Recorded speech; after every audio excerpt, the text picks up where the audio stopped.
கொங்குனருங்கிற ஒரு சித்தர் வந்து பிச்சை ஏந்திட்டு வர்றார். ஒவ்வொரு வீட்லயும் பிச்சை கேட்டுட்டு வர்றாரு. அப்ப வரும்பொழுது ஒரு வீட்டுக்கு வர்றார்.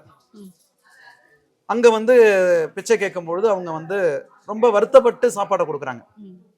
அது வந்து அவங்களுக்கு ஏன்னா சித்தர்கள் இல்லையா, அவங்களுக்கு அது வந்து என்னன்னு தெரிஞ்சிடும். ஏன் நீங்க வந்து மனம் வந்து கஷ்டப்பட்டு இந்த பிச்சையை கொடுக்குறீங்க அப்படிங்கும் போது அவங்க வீட்டுல வந்து ஒரு வாரிசு இல்லாம இருக்கு.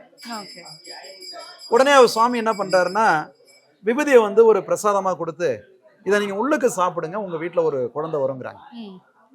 அவங்க என்ன பண்றாங்கன்னா அதன் மேல ஒரு பற்று இல்லாம நம்பிக்கை இல்லாம அந்த விபூதியை கொண்டு தூக்கி வெளியில வீசிடுறாங்க. ஒரு கோரை செடிகள்லாம் நிறைய முளைச்சிருக்கும் இல்லையா, அந்த இடத்துல கொண்டு வீசிடுறாங்க. வீசிட்டு போயிடுறாங்க.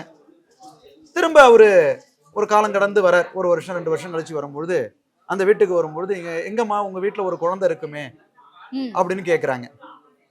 குழந்தை இல்லை, அந்த விபூதி நான் சாப்பிடல, அதை நான் அங்க போய் தூக்கி போட்டேன், வெளியில தூக்கி போட்டுட்டேன், நீங்க அங்க போய் கூப்பிடுங்க, அங்க ஒரு குழந்தை இருக்கும் அப்படின்னு சொல்லும் பொழுது அங்க கூப்பிடும் போது அந்த குழந்தை வரார். அவரு தான் கோரக்க சித்தராக சொல்லப்படுறது.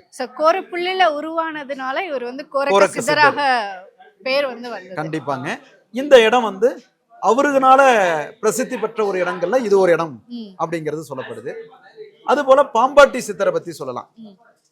அடுத்தது வந்து பார்த்தீங்கன்னா அகஸ்திய முனிவரே இங்க வந்து போனதாகவும் அதனுடைய புராணங்களும் சொல்லப்பட்டிருக்கு. இப்படி ஒவ்வொரு சித்தர்களுக்கும் ஒரு புகழ்பெற்ற ஒரு பிரசித்தி பெற்ற ஒரு இடங்களா சொல்ல போனோம்னா அது வந்து கொல்லிமலை.